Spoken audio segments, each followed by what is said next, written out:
Hello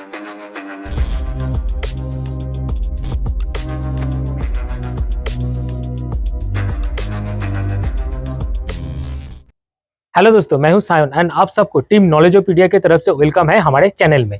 1982 Akali Dal and भिंडरवाले मिलके एक मोर्चा बनाता है जिसका नाम है धर्म युद्ध मोर्चा, जिसका उद्देश्य था आनंद साहिब रेजोल्यूशन को इम्प्लीमेंट करना खालिस्तान के डिमांड में, जिसके चलते ढेर सारा रैली होने लगा। तबकी कांग्रेस सरकार के साथ बहुत ज्यादा क्रॉस फायरिंग भी हुआ, बड़े बड़े पुलिस ऑफिसर को टारगेट करके मारा जा रहा था।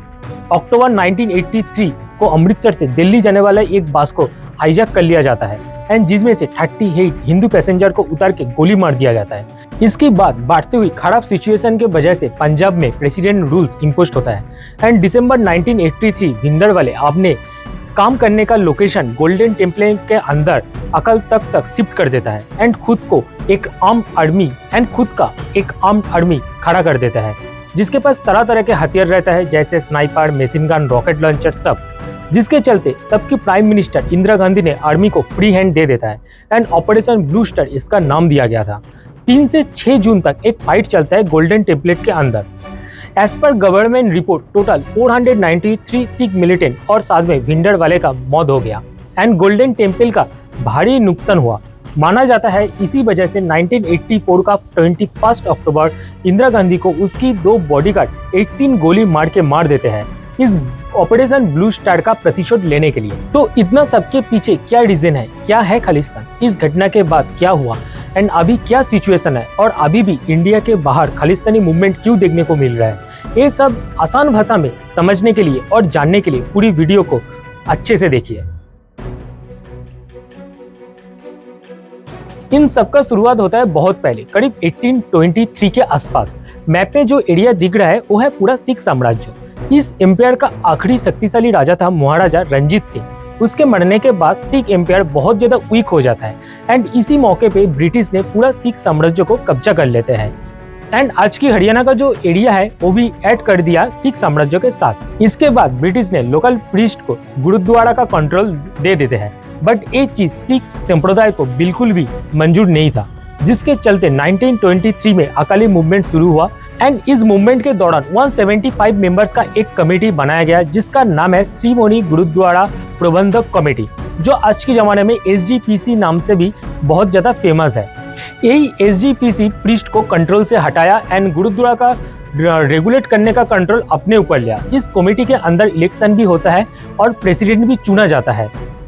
अकाली दल एंड SGPC तब से ही क्लोज है एंड सिख लोग बिलीव करते थे कि ब्रिटिश लोग जब चले जाएंगे तब पुराना जो सिख साम्राज्य था वो वापस से इन लोग को देके जाएंगे। सिख लोगों के इस सोच में सबसे पहले खर्च आया 1929 जब मोतीलाल नेहरू की नेतृत्व में पूर्ण स्वराज आंदोलन शुरू हुआ एंड उधर कहा गया इंडिया एक इंडिपेंडेंस कंट्री होगा जहां डेमोक्रेसी फॉलो होगा एंड वोटिंग भी होगा।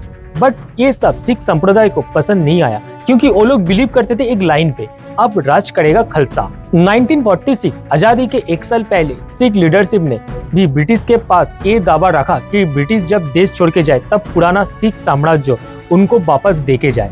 1941 एक सर्वे होता है जिसके अनुसार पंजाब में उस टाइम 53% मुस्लिम, 30% हिंदू एंड 15% के आसपास सिख संप्रदाय के लोग थे एंड पूरे देश के हिसाब से सिख संप्रदाय का जो हिसाब था वो था ओनली 1%। तो ये बात क्लियर था कि नंबर के हिसाब से सिख संप्रदाय के पास एक बड़ा डिसएडवांटेज था, जिसके लिए उस टाइम सिख संप्रदाय ने यूनाइटेड इंडिया को सपोर्ट किया एंड उन लोगों का ये भी डिमांड था अगर पार्टीशन हुआ तो पुराना पंजाब भी डिवाइड हो जाएगा, इसीलिए अलग से सिखिस्तान चाहिए।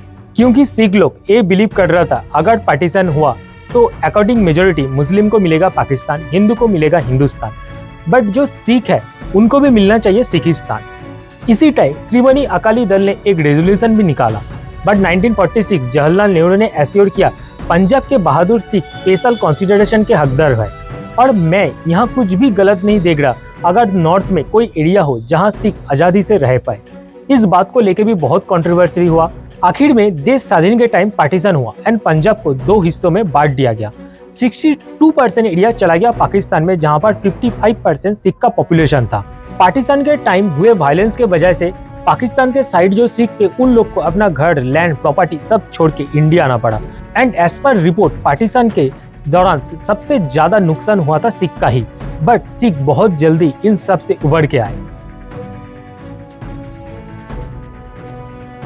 पार्टीशन से पहले सिख माइनॉरिटी में था, बट पार्टीशन के बाद इंडिया के जो पंजाब साइड है वहां पर सिख मेजोरिटी में आ गया एंड अलग से सिख एम्पायर का सपना वापस उठ के आए। ये इतना आसान नहीं था, बट कुछ चीजों के लिए सिख के अंदर नाराजी अभी भी बढ़ रहा था।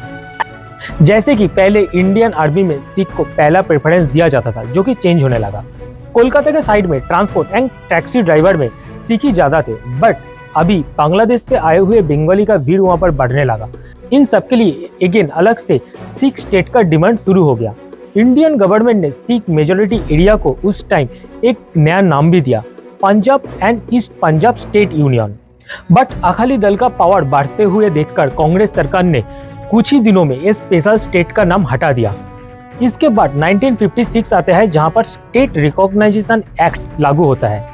जैसे कि इंडिया सेकुलर कंट्री है, तो लैंग्वेज के बेसिक्स पे पूरे इंडिया को स्टेट में डिवाइड कर दिया जाता है। जैसे तेलुगु बोलने वालों के लिए बनता है आंध्र प्रदेश, मराठी बोलने वालों के लिए बनता है महाराष्ट्र। ऐसे ही सिख का दावा था हरियाणा छोड़ के पंजाब के सभी एरिया में लोग पंजाबी लैंग्वेज में ही बात करते हैं, तो जिसके लिए एक अलग सा स्टेट पंजाब भी बनना चाहिए।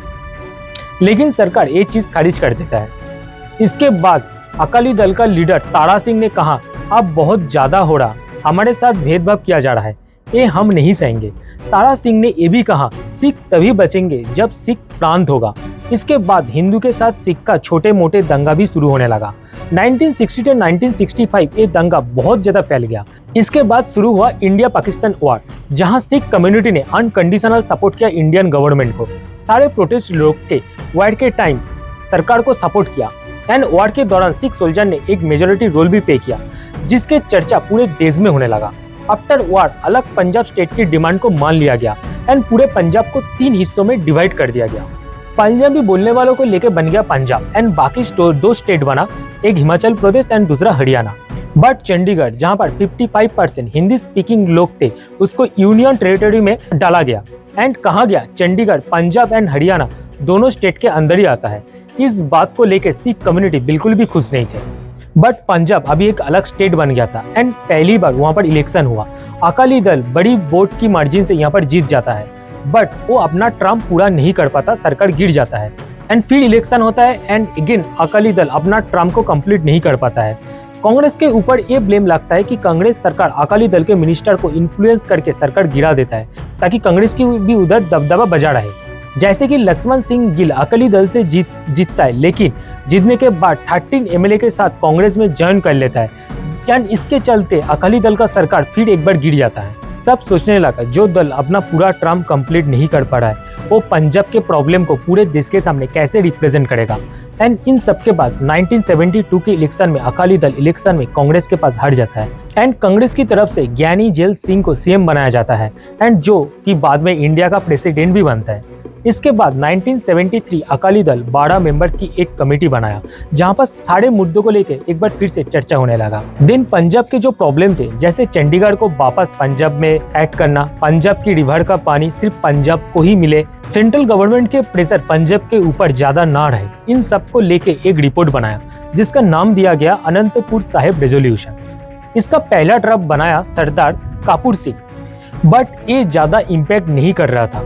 देन अकाली दल से बहुत नेता इस रेजोल्यूशन के अपने तरह से चेंज करने लगा एंड फेमस होने के लिए कोई नेता ये भी बोलने लगा इस रेजोल्यूशन के चलते सिख को अलग देश मिलना चाहिए, जबकि बाद में अकाली दल के प्रेसिडेंट ने कंफर्म किया असली रेजोल्यूशन में कोई भी अलग देश का मांग नहीं किया गया था। सिख अपना रिलीजन को लेकर बहुत ज्यादा सेंसिटिव थे। इवन ब्रिटिश ने भी ये बात मानते हुए टाड़वान पहनने से सिख को रोक नहीं पाए। इसीलिए चाहे कांग्रेस हो या अकाली दल, सभी रिलीजन के मैटर पे ज्यादा फोकस करते थे एंड धीरे धीरे अनंतपुर साहिब रेजोल्यूशन फेमस होने लगा एंड अकाली दल वापस पंजाब के सरकार में आ गए। अब कांग्रेस को भी कोई ऐसा चाहिए था जो रिलीजियस के मैटर में अकाली दल से भी ज्यादा कॉन्सर्न हो। इसी टाइम एक नया इंसान का एंट्री होता है, जिसके लिए पंजाब का पॉलिटिक्स पूरा 360 डिग्री घूम जाता है। पंजाब के अंदर उस टाइम बहुत सारा रिलीजियस ऑर्गेनाइजेशन था। ऐसा ही एक था दमदमी तस्काल। ये था पंजाब का मोगा तहसील जिला के अंदर विंडर बोल के एक गांव में, तो इसीलिए उधर जो लोग रहते थे उनको बोला जाता था विंडर वाले। इस दमदमी तस्काल का लीडर कत्तर सिंह विंडर वाले के मौत के बाद जनरल सिंह कत्तर को नया लीडर बनाया जाता है एंड लीडर होने के बाद ही भिंडरवाले गांव-गांव जाके नशा छोड़ने की बात करने लगा एंड ज़्यादा रिलीजियस को लेके फोकस करने बोला। बहुत जल्दी फेमस होने लगा ये भिंडरवाले। तब ज्ञानजील सिंह ने भिंडरवाले का बात कांग्रेस हाई कमांड में किया एंड बोला इसको अगर फ्रंट पेश किया तो अकेली दल को हराया जा सकता है। फिर एसजीपीसी के इलेक्शन में कांग्रेस के तरफ से भिंडरवाले को खड़ा कर दिया गया एंड भिंडरवाले और ज्यादा पॉपुलर होने लगे। अब सिख दोनों मतभेद के ऊपर डिवाइडेड थे, एक था सिख एंड दूसरा था निरंतरकारी सिख। सिख का मानना था उनका जो 10 गुरु था एंड गुरु गोविंद सिंह था आखिरी उनका गुरु एंड इसीलिए सिर्फ वो 10 गुरु को सिख लोग मानते थे एंड उनका जो उपदेश था वो ग्रंथ साहिब में लिखा हुआ था। जबकि निरंतरकारी सिख अभी भी अपने लीडर को गुरु मानता था। इसको लेके हमेशा सिख एंड निरंतरकारी सिख के अंदर कॉन्फ्लिक्ट होता रहता था। अब 13 अप्रैल 1978 निरंतरकारी सिख का एक मीटिंग होता है जो भिंडरवाले नहीं चाहते थे, जिसके वजह से दंगा हुआ एंड 17 लोग मर गए। बट इन सबके बाद भी भिंडरवाले को अरेस्ट नहीं किया जाता है। 1980 में भिंडरवाले के लोगों ने निरंतरकारी के लीडर एंड उसके बॉडीगार्ड को दिल्ली में ही मार दिया। इसके बाद 1981 में एक सेंसस स्टार्ट होता है जिसके दौरान भिंडरवाले अमृतसर के हर जगह में सिर्फ पंजाबी लिखने के लिए ही बोल देते हैं, जिसके वजह से हिंदू वाले डर जाते हैं। लेकिन उस टाइम का एक फेमस न्यूज़पेपर पंजाब केसरी का ऑडिटर लाला जगत नारायण हिंदू को डरने से मना करते हैं एंड बोलते हैं कि जिसका जो मातृभाषा हो वही लिख सकता है, जिसके बाद उसको गोली मार दिया जाता है। फिर प्रेशर में आके भिंडरवाले को अरेस्ट किया जाता है एंड उसके बाद पूरा पंजाब में वायलेंस होने लगा। भिंडरवाले के साथ कांग्रेस का कंप्लीट भी उस टाइम से स्टार्ट होने लगा। वायलेंस इतना बढ़ गया कि भिंडरवाले को छोड़ना पड़ा एंड लोगों का इतना सपोर्ट देखने के बाद अकाली दल भी भिंडरवाले के सपोर्ट में आ गया। 1982 में अकाली दल एंड भिंडरवाले मिलके एक नया मोर्चा बनाया जिसका नाम दिया गया धर्म युद्ध मोर्चा, जिसका उद्देश्य था अनंतपुर साहिब रेजोल्यूशन को इम्प्लीमेंट करना।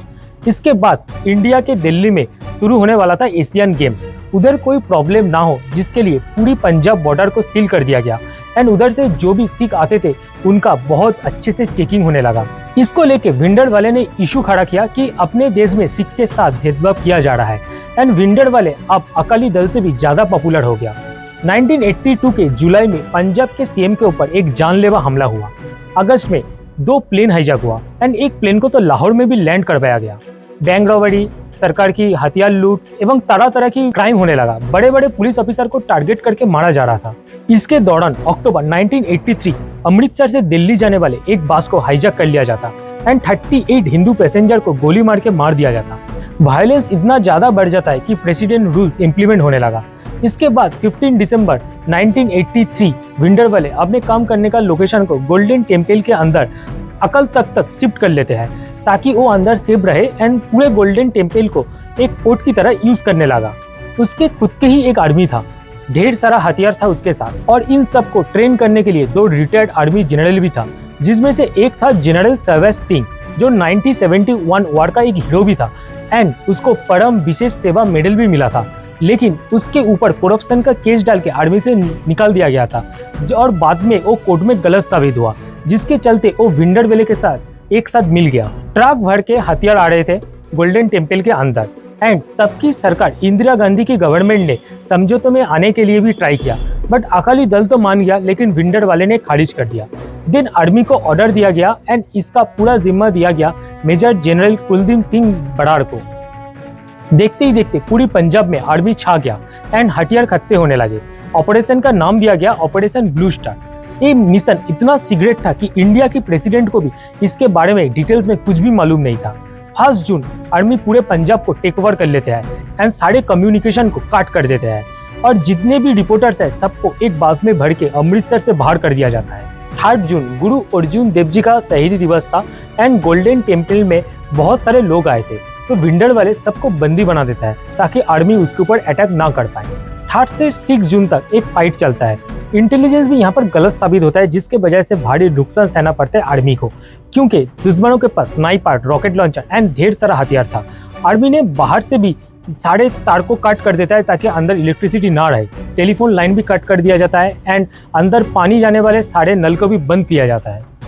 एंड आर्मी हेलीकॉप्टर से जब ऊपर से दिखा गया तब दिखा गया कि अमृतसर से बाहर से और हजार लोग हथियार लेके उसी तरफ आ रहे थे, जिसके चलते आर्मी को वो बहुत जल्दी खत्म करने का फैसला लेना पड़ा आर्मी 3 साइड से माउंटेन गार्ड और टैंक से अटैक करना स्टार्ट कर दिया, जिसके लिए गोल्डन टेम्पल में बहुत ज़्यादा खर्च आया। आर्मी 3 साइड से माउंटेन गन को लेके एंड टैंक को लेके अटैक किया एंड अकल तक में भी खर्च आया। भिंडरवाले एंड उसके साथी आखिरी दम तक लड़ाई किया, बट लास्ट तक सबको मार दिया गया। आर्मी सुबह 6 जून को कब्जा कर लेते हैं सक्सेसफुली, बट गोल्डन टेम्पल में जो डैमेज हुआ उसका पिक्चर जब बाहर गया तब पूरा सिख इस बात को देखते हुए भड़क गए।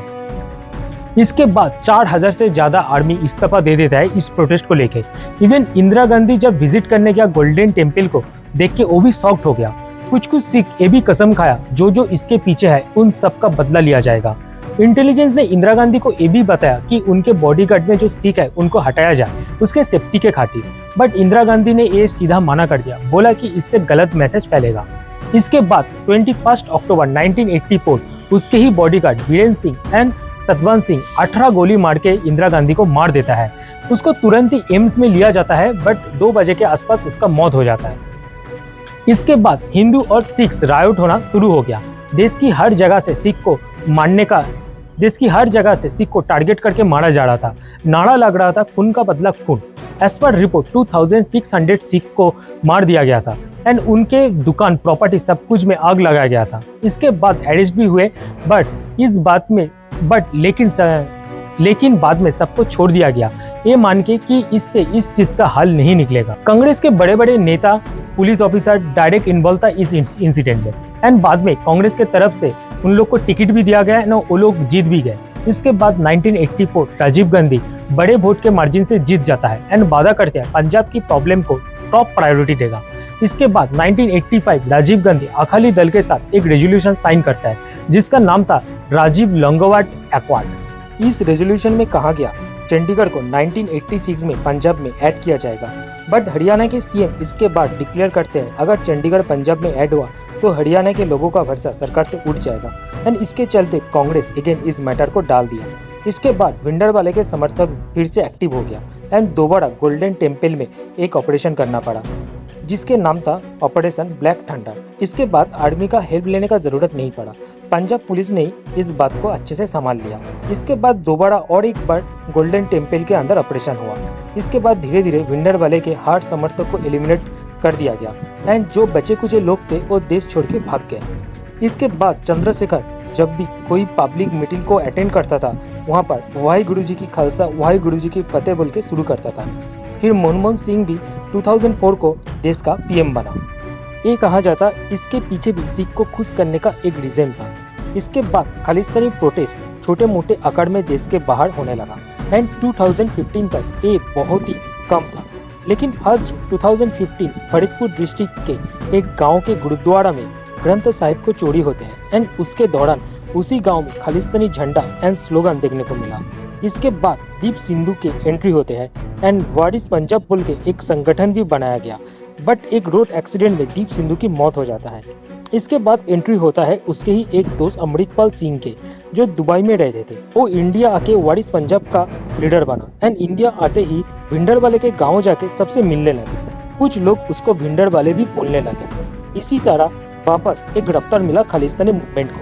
जबकि इंडिया के अंडर ये इतना सक्सेस नहीं हो पाया, तब भी बाहर में ये लोग बहुत ज्यादा प्रोटेस्ट करने लगे इंडिया के अगेंस्ट। किसी भी आंदोलन का उद्देश्य कोई भी देश का नेशनल फ्लैग को इंसल्ट करना नहीं होता। इसके बाद अचानक से हरदीप सिंह निज्जर एंड सुखदुल सिंह को जो खालिस्तानी नेता था एंड कनाडा में जो ये लोग इन सब चीजों को इन्फ्लुएंस करता था, उन दोनों को अचानक से कोई अनजान व्यक्ति मार देते हैं। जबकि ये बात अभी तक प्रूफ नहीं हुआ कि किसने मारा, क्यों मारा, बट इसके चलते कनाडा के साथ इंडिया का जो रिश्ता है वो बहुत ज़्यादा खराब हो चुका है, क्योंकि कनाडा जो है वो जो खालिस्तानी नेता के मरने के लिए इंडिया को डायरेक्ट ब्लेम किया है। बट ये बात बिल्कुल भी एक्सेप्टेबल नहीं है कि कोई अपने देश को बुरा भला करे, अपने देश को इंसल्ट करे और उसको हम लोग जाने दें। क्या आप लोगों को अच्छा लगता है जब कोई भी अपने देश को किसी भी रीजन को लेके डिवाइड करने का बात करता है?